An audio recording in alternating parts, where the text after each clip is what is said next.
Welcome to Funnel This, the podcast where fintech marketers and founders learn what really works when it comes to brand building and driving demand. It's hosted by me, Sally Baker. I'm the founder of fintech marketing agency Wondrous. Follow the podcast on LinkedIn and Instagram. Just search Funnel This. So today, normally I would say I'm honoured to be joined by such and such, but I'm changing it because I'm eternally grateful to you, Nikolay Sabev, for joining me. And you've actually flown all the way in from Bulgaria to be with me today. And we're going to be talking about building a successful fintech. So I suppose before you even think about the broader sort of marketing angle, as a founder, you need to set up for success. So what are the fundamental things that you need to do? And also then once you've got product market fit, how do we go on and scale? So that's the conversation we're going to be having. I'm really excited to get into it. But first, give us a bit of information about you and your background in fintech. Yeah, and great to be here. Thank you so much. Literally just arrived, but London feels like second home for me. I spent so many years here, so it's always good to be here. Thanks for the invite. Quick background. So the past few years, I've been involved heavily in the fintech world, mostly related to strategic growth management, marketing, relationship management. Prior to that, I have some experience with hospitality. I worked for Booking.com for many, many years in Berlin. And back in the days, actually, when living in London, I spent some time working for some music-related institutions like Fabric, music festivals like Dimensions and Outlook, where I was doing a lot of marketing and artist management. So a bit of a color portfolio, but the past few years, fintech is basically what I'm excelling at. And what drew you into the fintech field? I think, honestly, I had this conversation the other day with a friend that I think fintech at the moment and payments is the place to be. I really, really enjoy being in it and working and being part of this change that's happening now with all the new technology coming, with all the payments becoming so embedded in our daily lives, that even from personal point of view, every person who is traveling around and living an active life, you feel that payments is becoming more and more part of your life. So being actually behind this machine, working for a company or companies that actually draw that forward, it's a great thing it's to very be. So isn't it? Super exciting. Exciting time. Yeah. So before we get into what are the fundamentals of building a successful fintech, I guess what would you say for you are the defining factors? What in your mind is a successful fintech? What does that look like?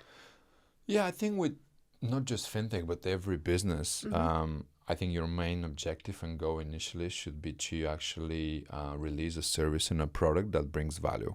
Yeah. So I know a lot of fintechs initially, they're focused on fundraising and gaining momentum, etc. But I think you should never sacrifice growth over compliance over growth, or you have to build trust initially with your marketing efforts. Very, very important.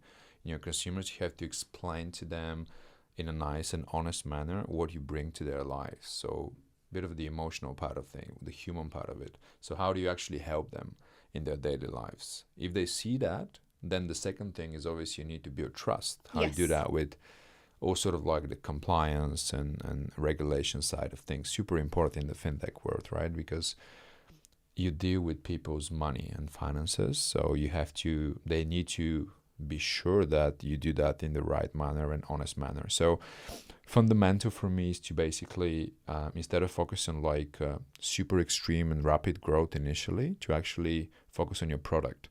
And make sure you're solving a real problem. Bring value to the end customer in a way. And so how important do you think brand is in the early stages? Yeah, it's connected to this. So I think with branding it's extremely important because initially people don't know much about you, right? If you're a new business. So with branding and marketing, you have the opportunity to lay out the message that you want to communicate to your audience in a way. And I think being able to explain complex things like compliance regulation matters in a nice way, it's great, and marketing allows to do that. I think I read somewhere that marketing is great because it bridges innovation with customer loyalty. And with fintech, it's a lot about innovative methods like developments in the payment space. But marketing actually allows you to explain all these complex things at first glance to your audience. And if you use the emotional and human side of things, it's a great thing in the beginning to actually build and lay the foundation of the trust that you're actually going to use and step on in the following stages. Yeah, and I suppose even not just for the end user, but if you're looking at fundraising, etc., then building that brand is just going to help you with legitimacy, isn't it? Yeah, for sure, because the investors they want to obviously invest in something that brings value, but also they have trust in the product, like the ethical side of things even.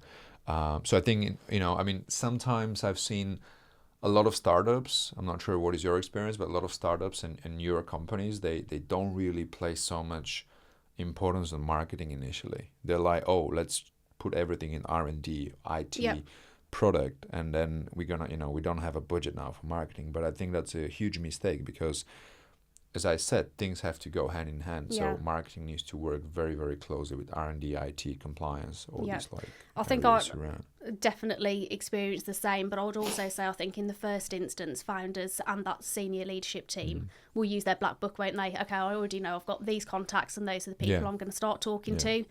And it sometimes is when they've exhausted like the black book, it's then, okay, how are we going to get to some new people? Let's bring the marketing in. Yeah, for sure. For sure. I mean, it's hard initially, right? Like, I mean, obviously, you want to put a lot of efforts in making the right product, the right fit, right? But I think it's very, very important. I think a lot of companies now are getting to that messaging and consistent messaging from the beginning, from day one, is super crucial for you. And if you look at all the successful fintechs that we have now, like Revolut, etc., they've done a great job in marketing from day one. They didn't wait for capture initial contacts from a personal point of view, but they were just really pushing a lot of communication from the beginning.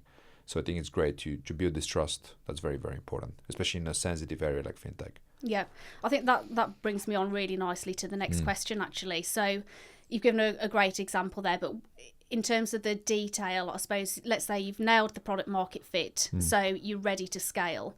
What sets apart those that scale well to those that then stall at that stage?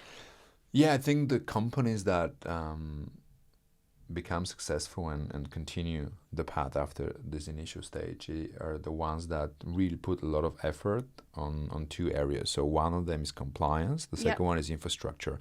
So in terms of internal infrastructure, I personally have seen, and I've been actually part of companies that they have huge issues between teams not knowing what the other team is doing. And I think I see that a lot. I'm not sure, have you experienced that in a way, but I hear a lot of founders of businesses struggle with that thing. Okay, we have, let's say, 5 teams. We have underwriting, we have marketing, we have product, we have IT, but none of them knows exactly what the other is doing. And it sounds in a way, just hire a COO or someone, chief operations, to do that, to sync them up. But apparently it's really, really hard because you always have this idea of each team is focused on something on their roadmap, and they're like, we do our job, let's leave the other teams to their job. But if you don't have the sync up between the teams, I think that's a problem. And I think the successful fintechs, they nail this. So how do fintechs get their teams to work together? The $1 million question. Yeah, well, I mean, for sure by putting them together in the same room. My personal experience with that is that, for example, when I start let's say a new job or anything, let's say I'm a CMO, right? But I want, even if I'm not asked, I kind of want to go and shadow, for example, how other teams work, like product, sales. With sales, I would go to a meeting, like a new business meeting, or with product, I would sit down for a brainstorm or like a run around a new product or something. I just want to see how they work from the inside, because some companies, they don't have this internal process of really getting the teams together, especially I think, with the hybrid mode of out of office work, you don't really keep a track on those things. You miss the rhythm out, right? But for me, it was very, very helpful when I was personally actually being in the middle of that, in the eye of the storm of other teams. Even if I don't participate, for me it's interesting to especially in the beginning, if for a new a product, a service I'm part of, for me it's interesting to actually be there and see how they work, what kind of things they cover. And then obviously, even if I'm saying that because it's not always, the company can never they give you manuals, they give you all the paperwork, what the teams do. but if you don't really experience it firsthand, Yes. you can't really know. So I think, you have to be also proactive, especially if you're in a C-level role. You have to be proactive and lead on that. You have to, be there. Okay, I want to be part of this meeting. I'm just going to shadow, won't say a thing. But after you visit 2 or 3 meetings for each of these teams, you really get to know what they actually do every day. Right? Yeah, and Very how helpful. invaluable is it to hear Yeah. other people talking about Yeah, that yeah, product, and particularly absolutely. prospects and customers? Absolutely. So the infrastructure is one point. I think the other one, they focus a lot on compliance. The successful ones. I think compliance is great. And if you look at, let's say, I have a lot of experience in the embedded finance space. Yep. So if you look at the embedded finance market in Europe, I won't mention names, but there were few players that they had issues with licenses. And this is what I mean. So if you don't put a lot of effort and focus on compliance, if you don't balance out high and low risk clients, you risk of, let's say, get like banned or losing a license for a little bit. There was a case in Germany where one of the big players, they couldn't onboard clients for a long time. So that's crucial for the business, right? So I think these 2 areas are really, really important to focus on. So I would really focus on a balance between rapid expansion and customer trust. So basically, don't sacrifice the trust and the compliance side of things for a rapid growth that you're kind of like, maybe, you want to do that, you're like, oh, let's do it quickly. So we get the finances, we get the funding. We're going to think about the other things after that. You've got to do it at a pace that you can maintain. Sure. And this balance is an important one. Yes. I'm not saying it's easy, right? But you have to keep an eye. Yeah, and as you say about infrastructure and getting those things in, I think sometimes it's easy in the early days, isn't it, to just think, oh, well, we don't need that yet, so we'll just keep going and we'll implement it when we need it. But so much easier to do at the start, and then it's ready for, for that. Yeah, sometimes it's, it's about having the finances to do it, right? You don't have the budget initially, right? Yeah. So, but at the same time, I think it's important to learn from other businesses' mistakes and kind of like try to really go step by step. I think, again, if you make a product that brings real value, if it's a good product, you get there. But if you sacrifice compliance or infrastructure and internal organization, even if you have a great product, you might have an issue in the end. What's your thoughts in the early stages of whether you should be focusing on demand generation or brand building activities? Yeah, I mean, I think marketing covers quite a few areas, right, from day one. So demand generation on one hand, it really basically enabling also the sales department. So working hand in hand with sales, super important.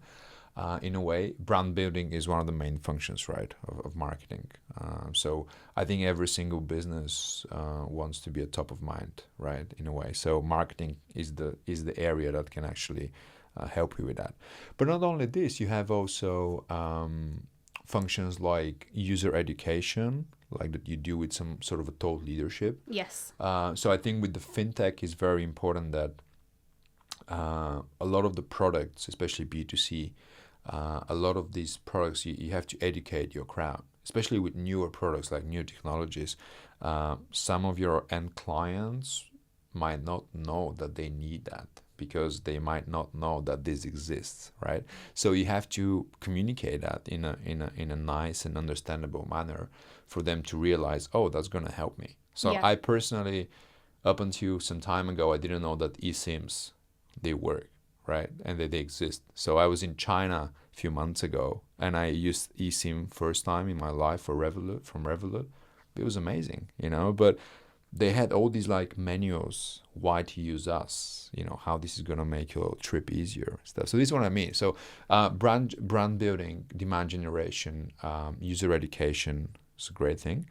Other area that marketing can help a lot in the beginning is actually through this sort of a personal marketing and branding thing that's getting very popular at the moment. So I was in Dublin a while ago and I spoke to some of the HubSpot crew.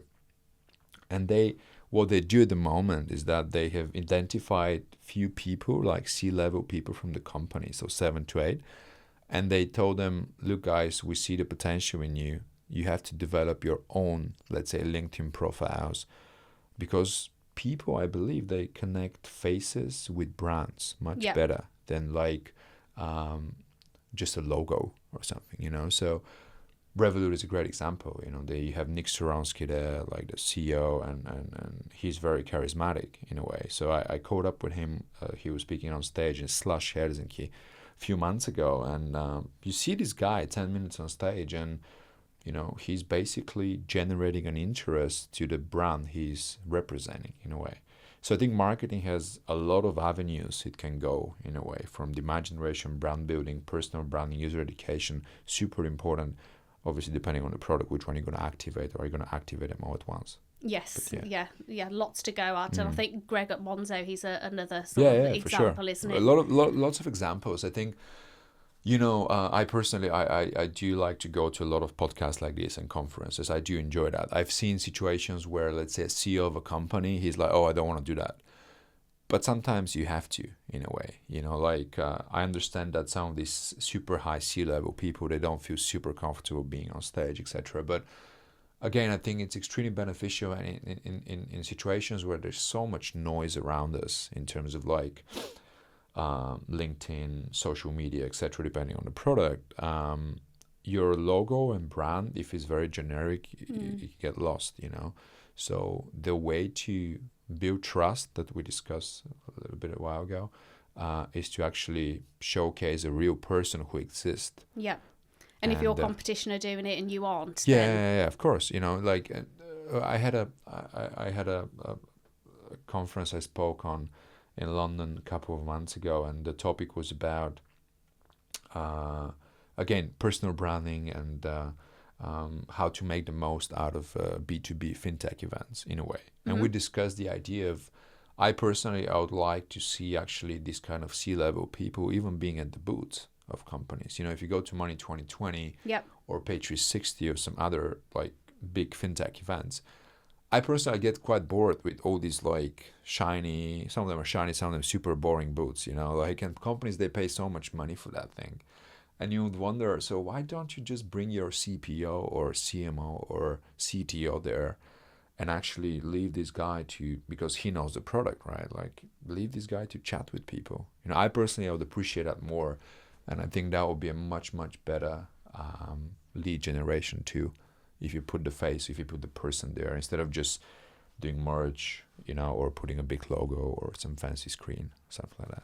Yeah, absolutely. So moving on to perhaps some more examples, if possible. Can you share any examples, any good examples where you've seen growth balanced with governance? I mean, continuing on to the Revolut topic that I mentioned, I think Revolut are doing a great job in that. I know they're kind of like a big player now, so it's kind of easy to talk about them, but at the same time, they're so big for a reason. Like, I'm very much impressed of some of the brave things they do along the way. So they never had issues with licenses, so they have put so much effort on compliance and regulation side of things. At the same time, they expand their portfolio continuously, and that's so hard. Like, because you play on, like, you swim different corridors at the same time. It's great. Like, and going back to the topic that I discussed, I personally, you know, when I traveled like China now and Asia, I felt that thing. Okay, so it's a fintech brand, but they also offer me convenience. Like, they give me a eSIM card for my phone, and you know, I can browse, I can survive. You know, it's a great emotional thing for me in a way. So I don't know if there is a right answer how they have achieved that. If it's one answer, maybe, you know, they're gonna write a book one day about the successful case study. But it shows you that they somehow keep their feet on the ground and keep an extreme eye on the compliance side of things. Because again, if you're in the fintech, in this regulated business, compliance is your absolute must. I think from reputational marketing point of view, you can never risk having any issues with your license, because once you have something, you're kind of like done in a way, and your competitor is not going to wait. Yeah. Right. So I think Revolut are doing a great job with that. Yeah. I mean, I was in a business, a financial services business that had to stop selling for 6 months after. So, right. And yeah, the reputational damage, and you know, your competitors are just going to lap up that gap. No, there are situations like this, and it doesn't really, you know, I think with some sort of business like acquiring, for example, the art of business is always to balance low risk versus high risk clients. It's how it is. So sometimes you might have, you might have an issue. Like you never guarantee that if you deal with people's money, if you do fintech, there's always a risk. That's why you have these huge departments of underwriting, KYC, KYB, etc. But you really, really have to place emphasis. And it's not the end of the world. Sometimes you had 6 months. I guess the business is still alive, right? Yeah, They had some issues. I know huge player in the embedded finance, as I said, in Germany, they had, I think even for a year or two, they couldn't onboard clients. So they still survived. So it's not the end of the world, but obviously, it's bringing you a lot of losses, like Yes, reputation of and course. also finances and stuff. Yeah. Yeah, so pay close attention. Yeah, for sure. Thinking about messaging, I can tell that you're an absolute brand advocate for Revolut. I guess they don't pay me or anything, I mean, I'm a Revolut user too. Me too. But yeah, thinking about messaging, Yeah. I guess how do you think fintechs can stand out in a crowded market without going down the normal, we're faster, we're smarter? Yeah. How do you think they can do that? I think again we go to the idea of being authentic and bring everything to the human level of things. Yeah. With B2C, that's kind of easier, right? Because you claim, oh, we are N26 or Monzo, not to give Revolut again as example, but we give you a card and it solves all your issues, or it's easy to withdraw, or we don't charge you for that. So these kind of super simple benefits, people like that. At the same time, when speaking about your what you bring to them in terms of human level, emotional level, you always have to also speak about the security side of things, and actually people that use your product in fintech, they need to feel safe. I personally, and I'm sure everyone is like that, I wouldn't use anyone fintech or financial related services if I feel my money are not safe there, or my data is not safe. So these are two crucial factors. So on one hand, keep the message on emotional and human level to make people feel safe using your services. Tell them that, okay, you may use AI, right? It's a big topic now, that AI really actually sometimes can help with all this fraud prevention, etc. But also tell them that their data and personal details and money are safe. I think if you do these two things, people will be like, okay, let's give them a try, And if you have a nice product, UX, etc., they're going to stick with you. Yeah, and it's just becoming even more prevalent, isn't it? Whole safety. Yeah. I was just telling my colleague this morning that I got scammed for £18 in the summer, and I thought I was unscammable. so yeah, it you can definitely happen, want to feel it can safe. happen. Then the question is, I think all these kind of things can happen to every single company. But then the next question is how they tackle that. Yes. Because see, if the best fintech company can make a mistake, like some fraud transaction or some money can go missing from your account. But then the question is how you keep this person. Is your customer support okay? Is your marketing effort okay? Do you send them immediately a voucher or something? So that's a different a story, right? So no one is guaranteed not to have any issues like that, right? But then how you deal with them is very important as a way. From marketing point of view, from reputational point of view. Yeah. And thinking about B2B, obviously you said it's a little bit easier in some ways for B2C, but have you got any thoughts around messaging from a B2B perspective? Yeah, from B2B is mostly obviously you don't go that much about the personal side of things because you don't your end user is not the person on the street trying to pay at a store.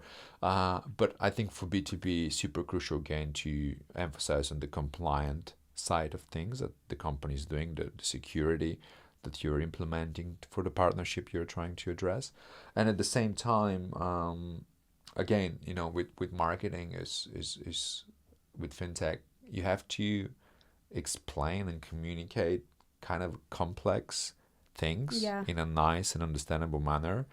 And here, obviously, I think the creative side of marketing can be very beneficial in a way. How you really talk about, for me, that was very interesting always, how you talk about complex and maybe sometimes boring things in a nice and kind of sexy way. And I think that's where the good marketers kind of can, stand out in a way. Yeah. And how do you think that fintech differs from other B2B industries? Well, I mean, again, every business and every area that deals with so like kind of important things for and delicate things for like money and personal data, super important. Obviously, you're much more regulated, which is very, very important. Also, from marketing point of view, some areas you're restricted, like what can you communicate, what messages you can do. So obviously, every regulated market and business like finance, pharma, you have to be very, very clever and very careful what you communicate. You cannot just go out there and be extremely provocative sometimes, even if you want to. So I think with fintech, you have to keep an eye on these things. Yeah, and I guess can be a longer buying cycle, can't it? Oh yeah, as for well? sure. I mean, the last business I was part of in the embedded finance sphere, our business cycle was around 12 months. Yeah. So the whole idea of how you actually attract potential leads is totally different. Let's say I'll give you an example. For the last Money 2020 in Amsterdam, we decided not to have a booth this time. We saved like quite a bit of money on that, and but then we did a separate satellite event. Yeah. With one of the biggest payment gateway companies on the market, ACI worldwide, and it was very meticulously targeted towards PSPs. It was for the acquiring side of the business, and for the two companies it worked because if you invite like 100 people that are potential leads, you don't need more than 10% or 15% of these leads to enter your pipeline, because you cannot have a pipeline with a lot of prospects because the cycles are so long. So it's a different like way of navigating sales and marketing, But again, going back to the beginning, sales and marketing are two functions that should always work together, Yes. especially in B2B. Yeah. I've seen again discrepancies of like departmental things that we mentioned, that sales is doing one thing, marketing doing a separate thing, and then in the end there are questions. So why not we're reaching the targets? And there is always sales is always blaming the marketing is always blaming the sales, But I think if they connect hands, it's like a win-win for Yeah. yeah. Absolutely. Have you ever sort of made any mistakes that you think other people could learn from in your long and illustrious and very varied and broad career? Thank you for that. Yeah, I mean, everyone does mistakes every day, right? I don't know if it's a mistake or not, but I think if I have to give some sort of an advice or something, I think it's extremely important for a CMO or a marketeer from day one to understand what product they market. What is the service exactly? Because sometimes, like you go in and you start like delving into strategies, etc. But with fintech, etc., it's there are a lot of technical side of things. And if you don't really understand the nature of the product you market, you might have a lot of mistakes in terms of the messaging, and obviously you have to know the audience, right? Yeah, know the product and know the Know audience the product, and is listen that to what they're saying. this is by the book, right? But I've seen people still do this mistake, like they don't really pay a lot of attention, or they kind of underestimate that thing. So if I was starting from day one, I wouldn't have, I would have worked much more closely with CTO, CPO, so marketing, compliance, IT, product. All these departments need to work very much well, like hand in hand. Because if marketing is sort of like left over just to maybe work with sales, Yeah. I think for me personally, when I entered the fintech world, was super important that I had a lot of like a great connection with the product team in the company, and I think the CMO and CPO are like two areas where they really have to like stick well together. And if they understand each other, I think it's very crucial for the business. Yeah. Even more crucial than sales and IT side. I think if product and marketing work well together and they understand each other, I think this is a great basis. Yeah. Yeah, you've sort of, I guess, got to be that glue that binds everything together, absolutely. and you've got to get to know everybody and everything Absolutely. in the business. Yeah, absolutely. My final question for you that I finish off on every episode with every guest is if you were going to start a marketing department from scratch today, and I think you might have already given me your first point, but what would your 3 founding principles be? Right. Again, first one, build trust over fast growth. Like building trust is important for your customers. I would also be extremely transparent in the messaging. So transparency in messaging for fintech is super crucial. And number 3 is if you can implement compliance-related messaging in all your marketing efforts from day one, I think you'll succeed.